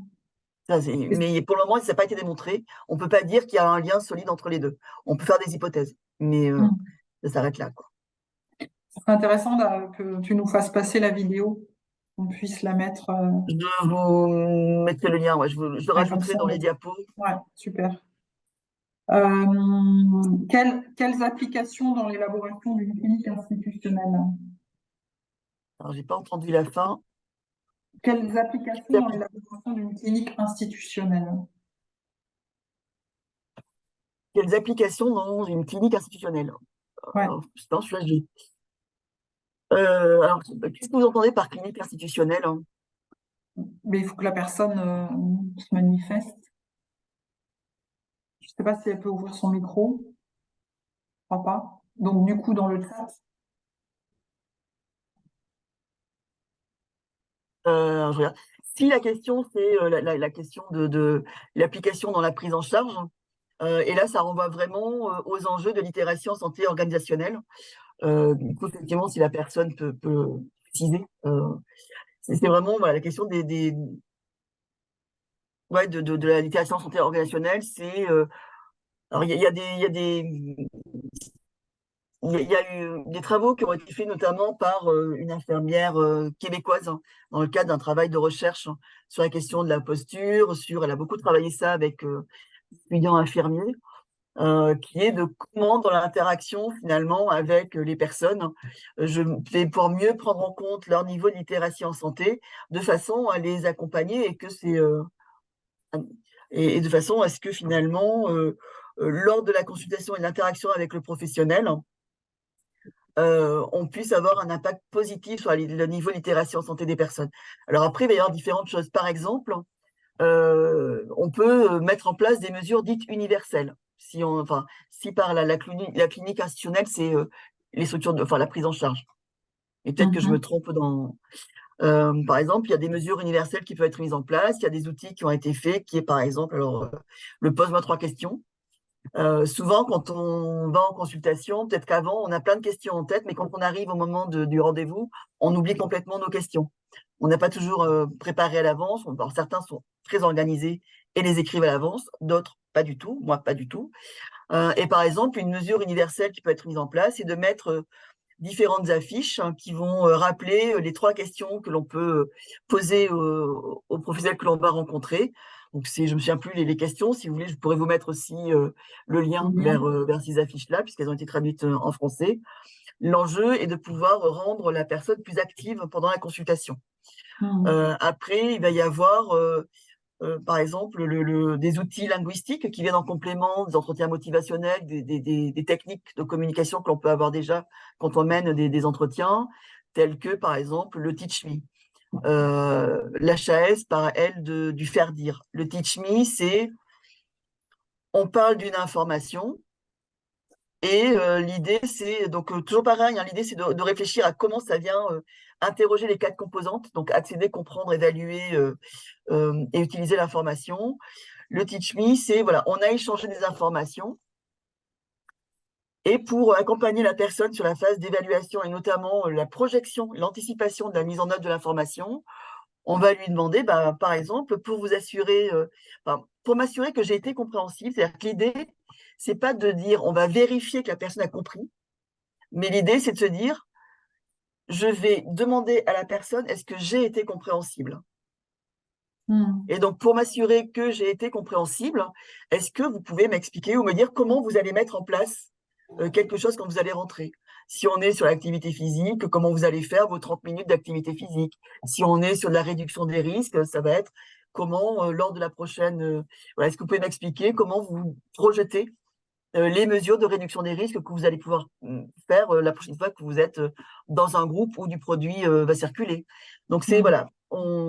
Et j'avais discuté une fois avec un infirmier québécois qui me disait que dans les formations à infirmiers au Québec, en fait, ils ont vraiment ce réflexe de dire Et voilà quoi, pour m'assurer que j'ai été compréhensive finalement, comment vous allez faire.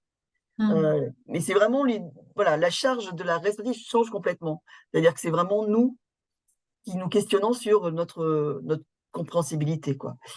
Donc on a le Teach Me, on a le Show Me. Le Show Me, c'est pareil, c'est de dire comment vous allez mettre en œuvre l'utilisation de tel matériel quand on est sur du matériel. Voilà, quand on parle de réduction de risque, quand on parle d'un roule à paille, d'accord, c'est bien, on va expliquer à la personne peut-être comment ça fonctionne, mais l'effet de contexte, la fatigue de la personne ou plein d'éléments font que peut-être la personne n'a pas tout saisi ou qu'on n'a pas été super compréhensible ou qu'elle a filtré un certain nombre d'informations. Dans le show me, ça va être finalement de voir avec la personne en situation comment vous vous projetez dans l'utilisation d'un route à paille, par exemple. Donc voilà des éléments qui peuvent venir à un moment interroger la clinique institutionnelle, ou en tout cas le fait de prendre en charge des personnes dans le cadre d'une démarche de soins. Ok. On a fait le tour des questions. Il y avait une question sur le papier que tu m'as envoyé, sur la prise des images. Ah oui. Parce que du coup, il y avait une question qui était sur comment améliorer la littératie en santé pour réduire les conduites addictives. Pour le moment, on n'a pas vraiment eu d'action dessus, donc c'est compliqué de en sortir des enseignements. Après, on peut s'appuyer sur les travaux sur la littératie en santé mentale, par exemple, pour les réintroduire ou les croiser avec les stratégies qu'on peut mettre en place sur la question de la prévention des addictions. Je sais que de plus en plus, dans le cadre de la prévention des addictions, on parle des compétences psychosociales. La littératie en santé n'est pas une compétence psychosociale, mais peut être quelque chose qui peut être travaillé également dans le cadre de la prévention des addictions, en fixant des objectifs sur lesquels on a pu faire du lien. Quand on parle de identifier structures ressources, les personnes ressources, savoir demander de l'aide, expliquer quel est son problème, qui est un des enjeux de la littératie en santé mentale, on voit bien que ça croise complètement les enjeux de prévention dans le champ des addictions. En tout cas, c'est des choses qui... mais aussi, quand à un moment on parle des risques liés à une consommation, on voit bien que là aussi, il y a un enjeu de comment on va prendre en compte la littératie en santé des personnes et comment on va pouvoir activer, mobiliser les différentes composantes pour que finalement, plutôt que ce soit nous qui donnions une information, ou être mais qu'il y ait un processus d'élaboration, de sélection, de compréhension de l'information. Donc il y a vraiment, il y a des choses qui peuvent être faites par rapport à ça. Et est-ce qu'il y a eu justement dans des expérimentations de travailler avec un groupe de personnes qui ont un niveau de littératie en santé bas et du coup Oui. ensemble de faire cette démarche-là pour que justement que l'information puisse être comprise par les Alors oui, pairs ou pas forcément les pairs. Oui. ouais, ouais. Alors, il y a eu, alors, à ma connaissance, il y en a peut-être d'autres depuis.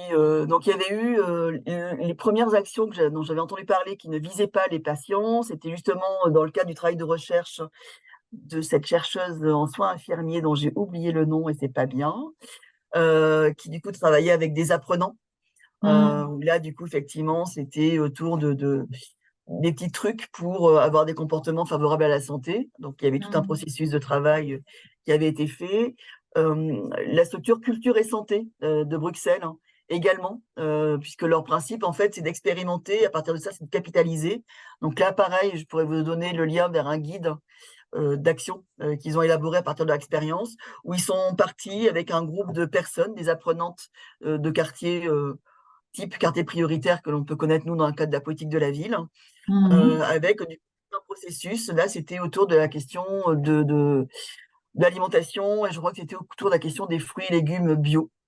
Et donc, du coup, voilà, ils ont pu capitaliser, ils ont montré tout le processus par lequel ils sont passés pour développer ces compétences, du coup, cette compréhension et surtout de l'information pour des choix éclairés. C'est toujours un petit peu l'idée. Et nous, au niveau de l'IREPS, il y a quelques années, on s'était inspiré de ces deux expériences. Alors, ce n'était pas du tout dans le champ de l'alimentation ou dans le champ des addictions. Finalement, ça a été dans le champ de la santé environnementale, où on a travaillé avec un groupe de personnes, donc mixte, puisqu'on avait des personnes qui étaient usagères d'une épicerie sociale et solidaire, des personnes d'un GEM, donc d'un groupement d'entraide mutuelle, des personnes, des apprenantes une association d'alphabétisation. Et l'idée, c'était effectivement de pouvoir travailler, développer leurs compétences et leur compréhension, et qu'est-ce qui pouvait être dit du coup aussi à d'autres sur la question de la santé environnementale, à travers la production d'un calendrier, où là, du coup, on était vraiment sur une démarche de co-construction complète. Alors, on n'avait pas, c'est pas un projet de recherche, donc on n'avait pas un budget pour évaluer spécifiquement certains résultats. Mais en tout cas, ce que l'on a pu constater clairement, c'est qu'à la fin, notamment quand il s'agit de diffuser le calendrier, les personnes exprimaient une meilleure confiance en elles sur les enjeux de santé environnementale, dans le fait qu'elles étaient légitimes aussi à échanger des informations. Ce qui était vraiment intéressant, c'est que quand on a diffusé le calendrier, c'était à l'occasion d'une journée, donc c'était dans le Médoc, c'était à l'occasion de la journée du parc naturel régional du Médoc. Et là, on avait des élus de partout de France, on avait des élus du territoire, on avait des personnes plutôt très sensibilisées sur les enjeux environnementaux. Et au début de la journée, les personnes qui avaient participé au groupe de travail osaient peu dire que finalement c'est leur calendrier qu'elles y avaient contribué. Donc c'est toujours le calendrier du parc. Et puis petit à petit, face aux réactions des personnes qui ont trouvé intéressant les informations et pertinentes, les informations dans le calendrier, que ce qu'elles amenaient en complément, ça les intéressait, qu'il n'y avait aucun jugement, ni rapport de force, ni quoi que ce soit. Et bien là, du coup, on a pu vraiment voir une mise en confiance. Et puis surtout, ce qu'on a pu voir, c'est qu'elles ont modifié des choses dans leur vie de tous les jours. Alors, l'exemple le plus frappant à chaque fois, c'est les bivraps, vous savez, c'est ce qui remplace les plastiques pour envelopper les aliments. Ah oui. Sur la question du coup, l'utilisation des plastiques, sur la manière d'utiliser certains sacs, etc., etc. Donc, on avait vu que à travers le processus, elles avaient déjà participé à des ateliers santé environnementale, sur l'émanation, etc. Mais à travers ce processus-là, elles ont vraiment mis en place des choses dans leur vie de tous les jours. Et puis surtout, elles se sont senties complètement légitimes, hein, et en capacité à agir sur le sujet et à en parler avec les autres. Donc ça, c'est des choses qu'on a pu observer, mais qui n'a pas été dans le cadre d'une démarche de recherche validée. Enfin, donc il y a déjà voilà, il y a quelques expériences qui le montrent, quoi. Et du coup, ce calendrier aussi, il est accessible ou pas sur le site de l'IREPS ou... Alors, il est accessible sur le site du parc naturel régional et sur le site Santé et Territoire qui valorise les actions des contrats locaux de santé.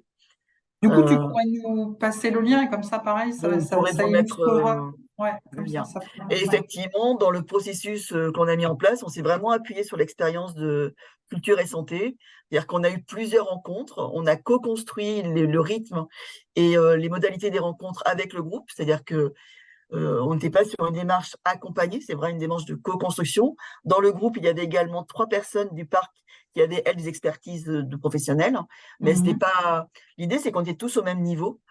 Et dans un premier temps, ça a été de chercher de l'information, d'essayer de la comprendre, de faire le tri dans cette masse d'informations que l'on a en santé environnementale, et après, dans la manière dont on va rédiger. Et là, on a pris en compte les recommandations du guide de Santé publique France sur le choix des mots.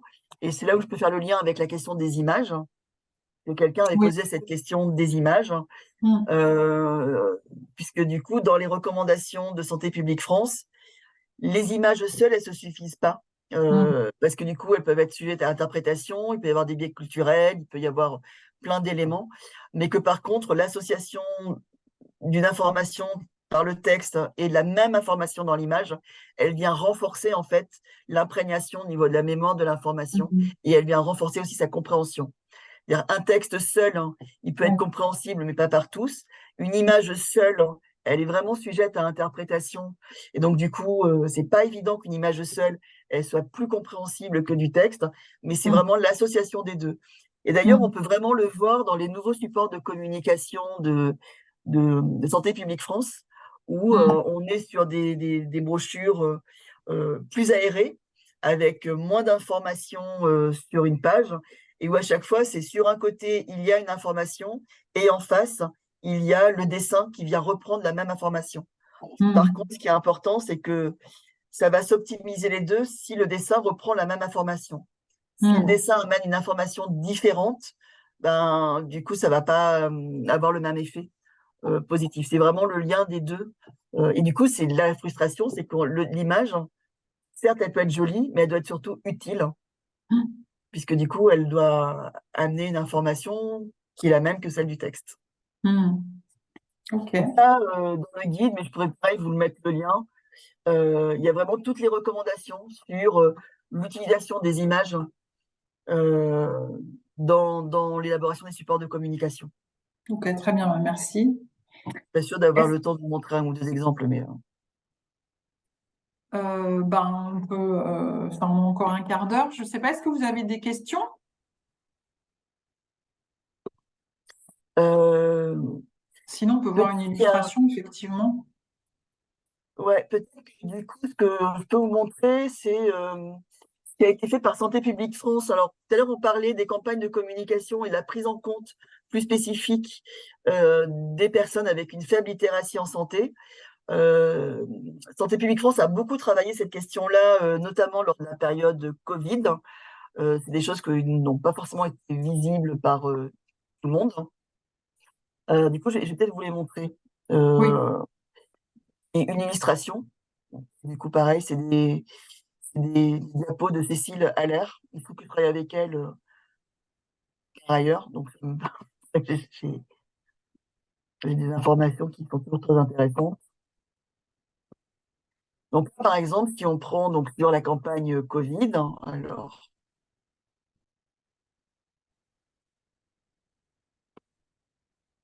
hop, je fais la petite manipulation pour que ce soit visible par tout le monde. Donc là, on est sur la communication à grand public qui est accessible à tout le monde par rapport à la Covid. Donc, c'est des supports qu'on a tous vus, qu'on se rappelle encore peut-être. Et puis après, il y a eu des supports plus ciblés par rapport aux personnes en situation de précarité. Donc, il y a eu des différentes langues, notamment dans les langues des personnes les plus vulnérables. Il y a eu aussi l'utilisation dans le cadre de réseaux sociaux, parce que c'est des personnes qui, parfois, je pense notamment aux personnes à la rue qui souvent accèdent à l'information via leur smartphone, sur des sites. Donc, il y a eu tout un travail sur le référencement et l'accessibilité de certaines pages qui donnaient des informations. Il y a eu également de l'adaptation sur la forme, puisque du coup, les diffusions étaient compliquées, les livraisons étaient compliquées, on était sur des périodes de confinement, donc des supports facilement imprimables par les personnes. Les médias affinitaires également, c'est-à-dire passer par les radios communautaires, par les commerces communautaires, etc. La question des e-pubs, donc là, parce que c'est pour la question de visibilité. Et puis, il y avait aussi parfois des reprises certains messages du grand public, mais adaptés à la culture et aux conditions de vie. Par exemple, je ne sais pas si vous vous rappelez, parmi les consignes, qui du coup maintenant ont un petit peu changé, pour le grand public, c'était en attendant les résultats, on reste chez soi et on évite tout contact. Mais ça veut dire quoi, du coup, rester chez soi et éviter tous les contacts? Comment on fait quand on est plusieurs ou quand on vit dans une caravane? Ça, c'était ou quand on est dans un squat. Et donc, il y a eu à un moment des adaptations où là, c'était plus long, on détaillait davantage, mais on explicitait finalement qu'est-ce que ça veut dire que de rester chez soi et d'éviter tout contact. Parce que typiquement, si on reprend les quatre composantes, ok, je comprends que je dois rester en contact avec des gens, mais si je vis dans un appartement où on est 5, 6, 10, ou dans une caravane où il n'y a pas 36 000 pièces, comment je fais pour éviter les contacts? Est-ce que ça veut dire que je dois partir de chez moi? Est-ce que ce sont les autres qui doivent partir de chez eux? Qu'est-ce que je fais, quoi? Et donc, du coup, il y a eu le texte qui a été retravaillé, où là, on précise que le médecin peut aider à trouver une solution pour vous soigner et pour leurs proches, et que s'il y a un besoin, ils peuvent être hébergés pendant la maladie, donc à peu près 15 des 2 semaines. Dans tous les cas, c'est les personnes qui décident. L'idée, c'est aussi de dire, voilà, vous avez encore du pouvoir d'agir malgré tout, quoi. Et un élément qui pouvait du coup être un frein au fait de pouvoir mobiliser, solliciter un hébergement spécifique pendant cette période-là, c'est de rappeler que les tests et les hébergements sont gratuits. Parce que quand on a des précarités financières, eh bien, on peut se dire, cette information-là, c'est très bien, mais je ne pourrais pas payer. Donc, dans la sélection et l'évaluation d'informations, ça peut passer finalement un petit peu à travers, quoi. Un autre exemple d'adaptation dans la campagne de communication, c'est, vous vous rappelez, là, des plus de 6 à table, où du coup, c'était au de Noël, et il y avait ce spot qui disait papy et mamie restent dans la cuisine, hein, parce qu'autrement on est à plus de 6 à table. Je sais pas si ça vous parle, hein. Donc là, bah, c'était bah, de se dire 6 maximum. C'est visuel. Là, vous l'avez pas vu parce que c'était pas dans le grand public, hein. Mais l'idée, c'était de se dire, bah, c'est 6 maximum tables pour partager un repas, si c'est possible. Donc là, l'idée, c'était de rassurer les gens par rapport à des recommandations que l'on pouvait entendre. Sur, la question du contact tracing, vous vous rappelez, il y a des gens qui pouvaient être rappelés pour faire un tracing, par rapport, aux tests notamment positifs. Et là, c'est expliquer à quoi ça pouvait servir. Si vous avez la Covid, pourquoi en parler? Eh bien, ça permet de protéger votre famille, votre entourage, qui pourront faire le test si besoin, et on va bah, accompagner et aider, dans cette phase d'évaluation. Et pour ça, les textes ont été travaillés avec les personnes ou des représentants des personnes vulnérables. Donc là, c'est des exemples de comment, dans une campagne de prévention, dans une campagne de communication, qui concerne la santé, on peut à un moment, adapter des supports, adapter des informations. Finalement, la question de la littératie en santé, elle croise complètement, les démarches d'universalisme proportionné. Il y a ce qui va convenir au plus grand nombre avec des enjeux de précaution universelle, hein. C'est-à-dire on essaie d'être accessible au plus grand nombre. Et puis il y a des personnes pour lesquelles c'est encore pas suffisamment accessible, hein, et avec lesquelles on va co-construire des réponses plus adaptées. Donc ça, c'est, un exemple.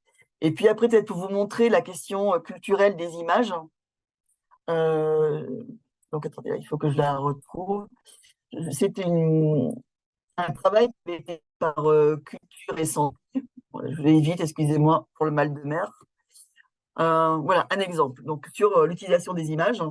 Donc Culture et Santé, lors de l'élaboration de leur outil, donc, des slogans dans nos assiettes, voulaient à un moment représenter, le fait de faire des économies. Et donc c'est comment représenter le fait que, quand il y a des promotions, donc là, moins 70%, ça permet de faire des économies. Pour, certains d'entre nous, le petit cochon, ça nous rappelle la tirelire, mais c'est pas signifiant pour tout le monde, hein. Et donc du coup, quand ils l'ont testé, bah, les gens n'ont pas compris forcément cette question du petit cochon dans lequel on met des pièces, et que finalement, pour représenter la notion de faire des économies ou de pas dépenser, de l'argent qu'on pourrait garder pour soi. Ce qui était signifiant, c'était plutôt le portefeuille, et avec plusieurs pièces qui rentrent. Donc on voit bien que, bah, une même image peut, ne pas être comprise de la même manière par tout le monde, quoi. Bon après sur l'image finale, c'est plus du lait, c'est du tout run, mais là ça n'a rien à voir, c'était juste, c'est du tout run, quoi. Un autre exemple d'utilisation de l'image, là c'est pareil, c'était, alors là pour le coup, c'était un support de Santé publique France, où, c'était sur une plaquette sur le tabac. Peut-être que d'ailleurs ça vous dit quelque chose, ce visuel. L'idée, c'était de dire que, ben, fumer coûte de l'argent et que du coup, si on fume moins, on peut faire des économies, mais là, c'était le fait que ça coûte de l'argent. Le 1er support, j'essaie de vous le pointer, voilà, vous voyez mon rond rouge. La première proposition, c'était, bah, sur le fond vert, hein, avec donc fumer coûte cher, et puis on voyait une personne, qui fume une cigarette, hein, et qui les poches retournées avec des pièces qui tombent. Donc ce sont des pièces qui tombent. Quand ça a été testé, finalement, les personnes n'ont pas forcément compris que c'était des pièces, donc se demandaient: «C'est quoi ces trucs qui tombent de ces poches?» Ce qui est aussi un peu perturbé, c'est la question des pieds de face. Je sais pas si vous voyez, mais dans la deuxième proposition, on voit les pieds, et puis après, il y a la question des codes couleurs. Le vert, souvent, va renvoyer quelque chose de positif, d'autorisé, et là, on était sur quelqu'un avec un pull vert sur un fond vert, qui pouvait aussi, là, venir perturber, la compréhension. Donc en fait, les personnes auprès de qui ça a été testé n'ont pas forcément compris, le message qui était, enfin, juste avec l'image, le message qui était, donné. Et du coup, dans la proposition, ben, c'était, on voit qu'il y a des couleurs différentes, on voit les pieds, il n'y a plus les pièces qui tombent, parce que du coup, ils se disaient: «Mais c'est quoi? Des mousses, mais par contre, la personne fume et on voit qu'il pense que, bah, tout ça, c'est des euros. Voilà, un exemple d'utilisation de l'image, quoi. Donc c'est bien, voilà, il faut tester. Et culture et santé, lors d'une intervention d'un de leurs représentants, nous disait que tester des images, ça coûte pas forcément toujours très cher. Il n'y a pas besoin de passer par des cabinets d'audit, mais que dans le cadre de partenariats avec des associations qui travaillent avec des publics vulnérables ou avec des structures d'alphabétisation, etc., eux, ils sont en demande de support pour travailler sur des sujets de la vie de tous les jours. Et en même temps, on peut leur demander leur avis sur qu'est-ce qui est compréhensible ou pas. Et donc, du coup, on peut avoir un partenariat intéressant qui permet de tester nos supports également. Voilà, voilà. Ok, ben merci beaucoup Sandrine. C'était très éclairant. Euh, donc merci vraiment pour ta participation. Merci à tous d'avoir participé à ce webinaire. Et pour votre information, le prochain rendez-vous de la Coréade va être le 16 novembre de 14 heures à 16 heures autour de l'usage du tabac. Ce sera comment agir sur la motivation au changement et il sera animé par Philippe Castera. Aussi, ma collègue va vous mettre les liens du mois sans tabac, puisque actuellement c'est la 8e édition qui est en cours. Et donc, vous allez retrouver toutes les actualités et rendez-vous du mois sans tabac dans ce lien. Et voilà. Donc, merci encore à Sandrine, merci à tous et au plaisir de vous revoir très prochainement. À bientôt. Au revoir. À bientôt.